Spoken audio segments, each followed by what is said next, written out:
So Spider-Man Brand New Day came out earlier this week. Well, actually, it's Monday as of recording, so late last week. It came out July 31st. It's now August 4th. I'm a little late, but that's okay. That movie is the best Spider-Man movie we've had. It beats out Spider-Man 2. Beats out Spider-Man 1. Honest, and in comparison to the Spider-Verse movies, it's pretty damn close. I mean, it's whew. Brand New Day is so unequivocally, unbelievably peak. You cannot argue with me, dude. It's so awesome. It's the best one we've had so far in terms of live action.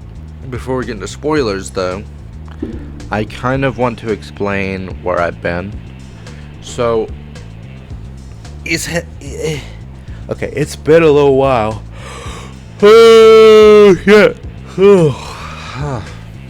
It's been a little while since I've uploaded.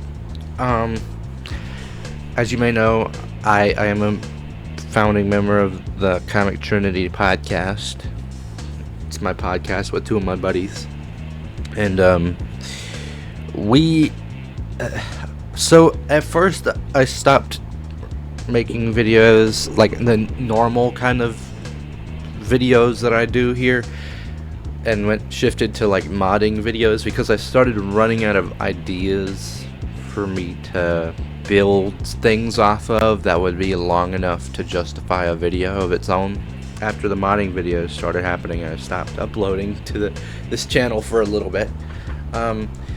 With the Comic Trinity podcast,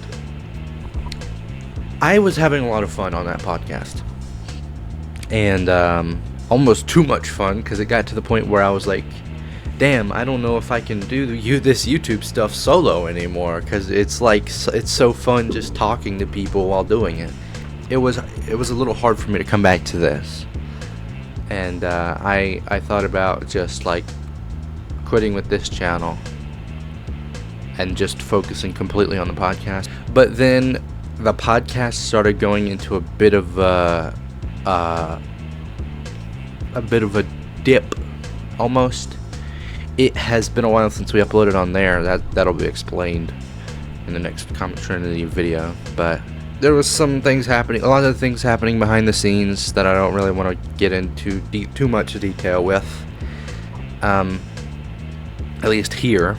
And so it's the idea behind the podcast started faltering, and then I was thinking about this channel, and I was like, there's no way I can just quit the solo stuff, because this is like almost like my lifeline. You know, this is supposed to be my main thing. The Comic Trinity podcast is my secondary thing. And I guess the podcast was on a roll for so long that I stopped realizing that. Now, let's get into spoiler territory for Brand New Day. Now, quite obviously, Jean Grey is the main villain of the movie. Sort of main villain of the movie. Because it's like, the villain structuring of Brand New Day is not traditional in any way. Because there's a lot of nuance to it. There's a lot of switching, I guess you could say. So the movie, obviously whenever we start with Jean Grey in the movie, she starts as this like villainous force. We don't know what's going on, we don't know what's happening with her. And then throughout the movie, mainly it's like the shift from the second act to the third act. There's she switches from like this villainous character to like, it's like villainous ideals, but she's a broken character rather than like just pure evil. And then obviously at the end, if you've seen the movie, at the end Peter like reforms her and everything, which I thought was cool. I do think that she should have done some time in prison for all the deaths she caused. Peter seems to have just swept that under the rug pretty quickly, I feel, in the end of the movie. The main thing behind this movie, I think, I mean, there's a lot of different plot threads going on, but for me, the main thing in terms of personal and Spider-Man is the evolution that's happening, the mutation in his DNA, where he's evolving from normal Spider-Man to enhanced Spider-Man, right? He's got the organic webs, he's got way better strength, way better senses and everything, you know. And that's a very, very important storyline for this version of Spider-Man. I feel like a lot of people aren't acknowledging how important this is, because it levels him up. You know, he's now like the second most powerful person in the MCU as of right now, I would say. Well, Photon and Captain Marvel. So fourth most powerful in the MCU. You got Sentry.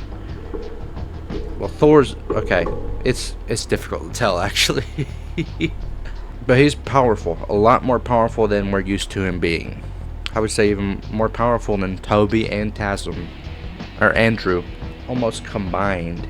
You know, I feel like Tom is now the best Spider-Man. Honestly, I feel like it. Look. I love TASM. I love the Raimi trilogy. But if you say that Andrew and Toby are now better, or even after seeing Brand New Day, if you say that Toby and Andrew are both better than Tom, you are the embodiment of nostalgia bias. I'm sorry. But dude, come on now. Come on now. Come on now, bro. Tom in Brand New Day is just comic book Spider-Man, ripped from the fucking page. There's no way that Toby and Andrew could be better. Tom's everything about Tom in Brand New Day is ripped straight from the comics. In terms of personality, in terms of how he interacts with other heroes, in terms of how he interacts with the city of New York, how the city of New York reacts to him. If Brand New Day had the same tone and the same writing as the John Watts trilogy, I would agree. Yeah, Tom is not the best Spider-Man. But Brand New Day, fortunately, was blessed by my GOAT, Destin Daniel Cretton. And, well, if you've seen the movie, you know that this is the best Spider-Man movie. This is the best Spider-Man. And it's only going to seemingly get better, because I believe Destin Daniel Cretton is going to be directing the next 2 Spider-Man movies, have himself a trilogy. I do feel like the Hand, their inclusion, it was cool to see in the theater, right? It was cool to see. But at the same time, it's like, oh, you know, Damage Control just has members of the Hand on their payroll. And it's like, I don't know how I feel about that. When I was watching the movie, at first I thought, like the way that they put the dialogue, it sounded like Tremel Tillman's character, Metzger. It sounded like Metzger was saying, oh, we have the whole Hand on, you know, we reformed the whole Hand. But no, it was just like 6 guys from the Hand, which, I mean, that's more acceptable. But still, it's like the Hand and its members are so cemented in that ideology and their way of life, I feel like none of them would defect. And it's not like some big characters thing where it's like, oh, they spent their entire lives torturing and murdering people, now they want to redeem themselves. Nah, there's not like some sort of deep subtleties about their characters. It's just, we just have 6 guys in the Hand of the we have 6 members of the Hand here. Makes for the best fight scene I've seen in the MCU, that's for sure. But still, I feel like they maybe could have been replaced with someone else. Now, I saw the Black Lions Brand New Day video. You know, Brand New Day is the most Marvel movie, and I actually agree with that statement. And he said that maybe that we should have gotten like a Sinister Six of all the different Spider-Man villains we see in the movie, right? In the montage, and obviously the lineup was like it was Scorpion, it was Tombstone, it was Ramrod, it was Boomerang, Tarantula, and then he added in Beetle to replace the hand in the montage. And I honestly, I would have fucked with that more, I think.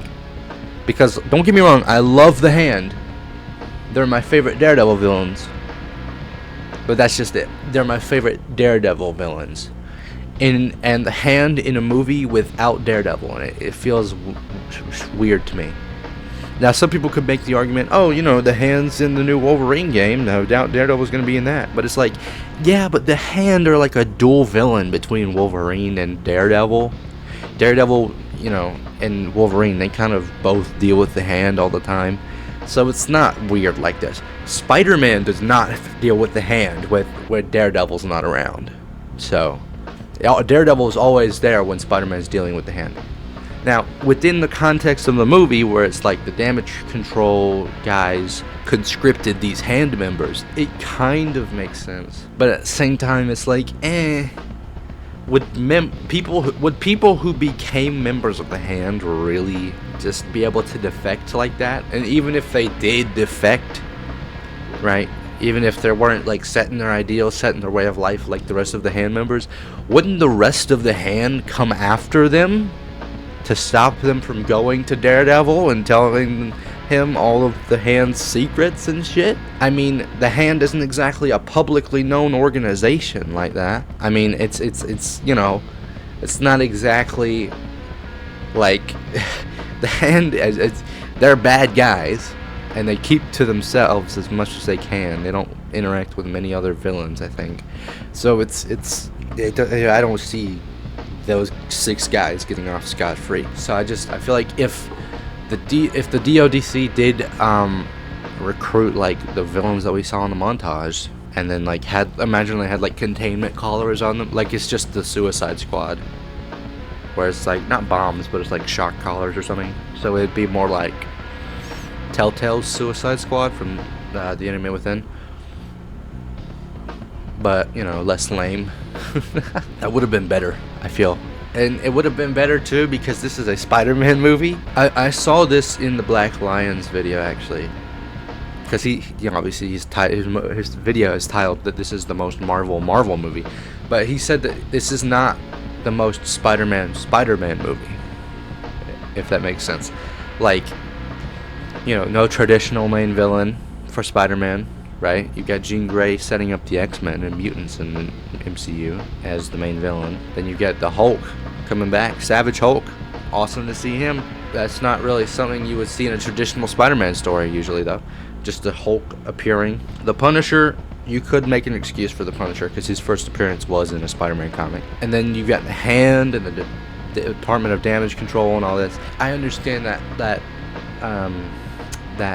idea of like this is not a very Spider-Man movie, but at the same time, the emotional focus of the movie and the centerpiece of the movie is all about Peter Parker. Outside of like Jean Grey's flashback, I don't think there was a scene in the movie without Peter in it, which is pretty cool.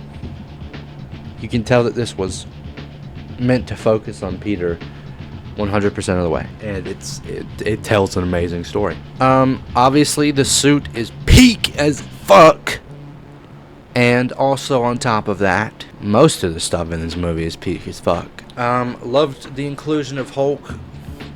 I in a more complete MCU, I would rather Peter go to Reed about this, but since Peter's powers aren't like gamma radiation, you know.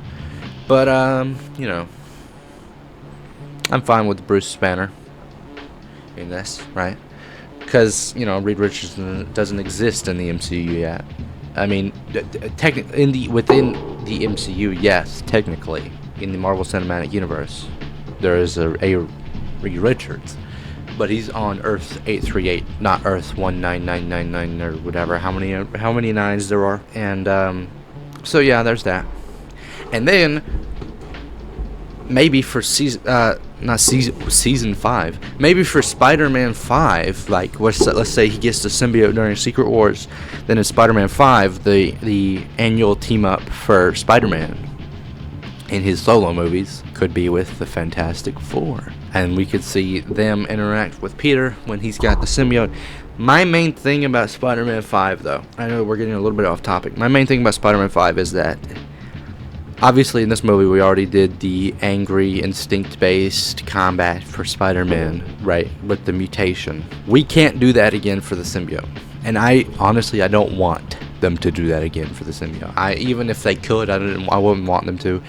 I think we should go back to the original appearances of it. Firstly, I think it needs to not look alien as a costume, right? Because it's like, this is a world with nanotech and vibranium and all that already introduced into it. So I feel like we shouldn't have it look like an alien, because if it looks like an alien, obviously Peter's not going to be fucking wearing it. I feel like they should definitely make it to where, it doesn't look alien, so it's more of a fabric cloth looking suit.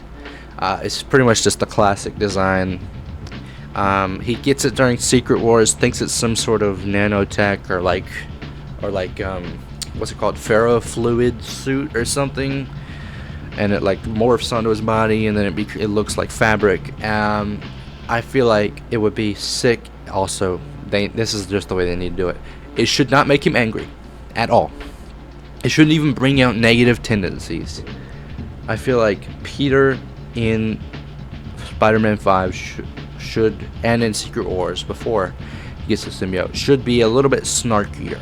You know what I mean? Like a little bit more, willing to hurt somebody's feelings with jokes.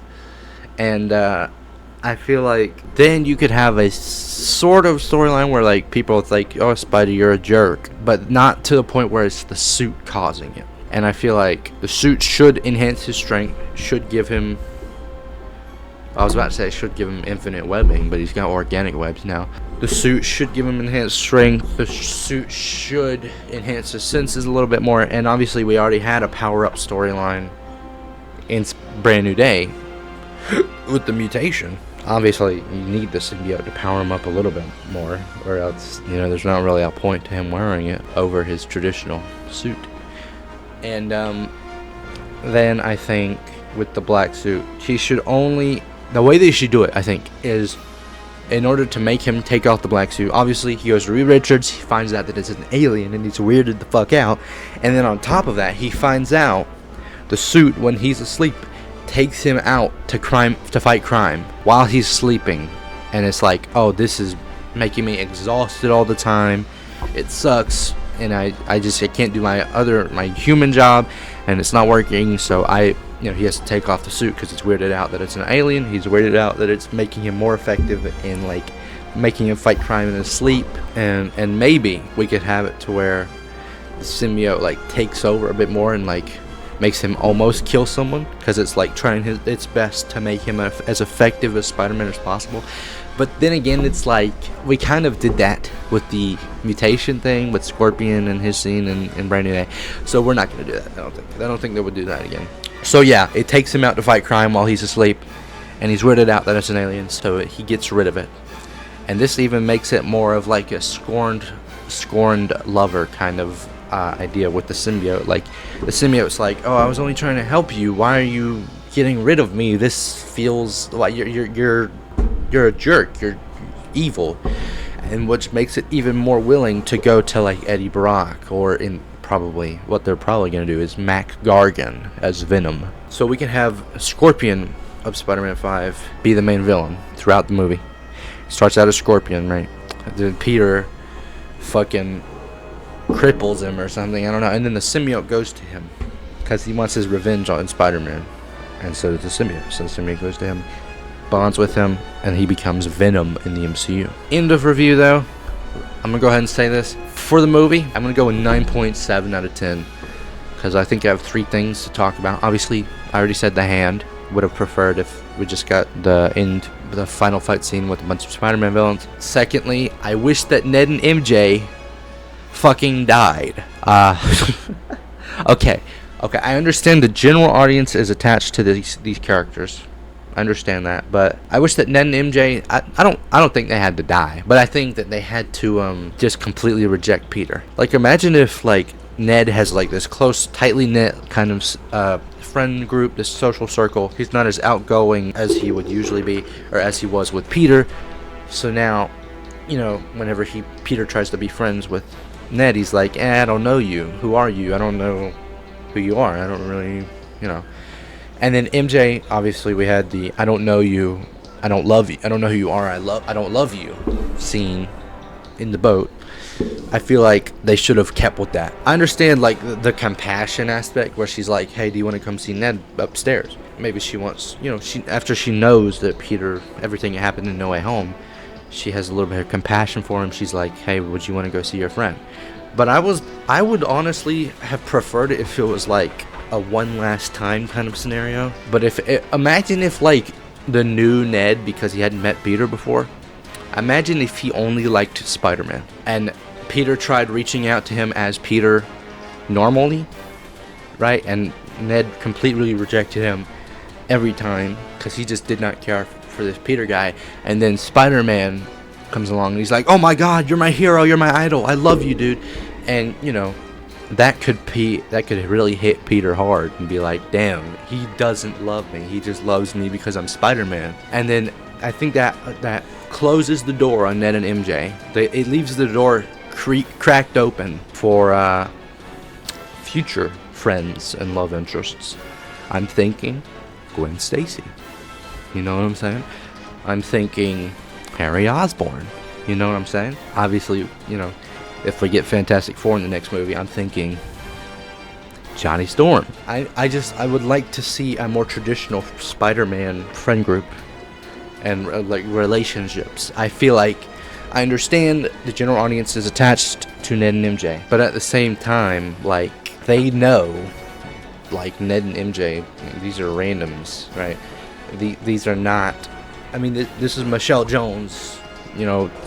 This is not Mary Jane Watson. She doesn't feel like Mary Jane Watson at all. I understand that general audiences are like attached to these characters, Ned and MJ, but like they already know Spider-Man should have like the Mary Jane, Gwen Stacy, Harry Osborn, you know. And I mean, you know, Brand New Day is already a movie that makes Tom so much more comic accurate as well. Why not improve his cast of characters? My third thing about the movie, obviously I would have preferred a traditional Spider-Man villain. I really liked what we did with it. I really liked what they did with Sadie Sink as Jean Grey. And I understand, you know, they need to set up the mutants and everything. But the thing to me about it is like, we're about to have a reboot. After Secret Wars, they said they're going to soft reboot. Why not save the Jean Grey stuff for after Secret Wars? That just makes more sense to me than introducing her pre-Secret Wars. If we're going to do a soft reboot, you know, if she's going to play Jean Grey in the new X-Men movie, then why is... I mean, because the new X-Men movie is going to take place after reboot. Post-reboot. So why is her introduction as Jean Grey pre-reboot? That doesn't exactly make sense to me. But I guess... you could say like, oh, you know, this is like they wanted to do things with Jean Grey as a villain here, and then, you know, the reboot happens, and oh, Brand New Day, she never attacked New York. What are you talking about? You know, so it's like maybe that's what they're gonna do. I don't know, but yeah, solid 9.7 out of 10. Loved it, and I do recommend it. I'm going to buy the DVD when it comes out. I believe it's going to come out on streaming on Netflix at some point later this year. I have no clue when the DVD is going to come out, but whenever it does, I am buying it. I'm scooping it up. Scooping it. Every other day I'm wondering, what's a human being gotta be like? What's a way to just be competent? These sweet instincts ruin my life. Every other day I'm wondering, was it a mistake to try and define what I'm certain's mad incompetence? These sweet instincts ruin my life. I can't smell well or tell the time. Not K through 8 nor K-9. For human, grossly underqualified. For K9, grossly overqualified. I don't blend in at PetSmart. And that truth remains for the Walmart. 'Cause in either case they say to me, what the fuck is lost in aisle 3?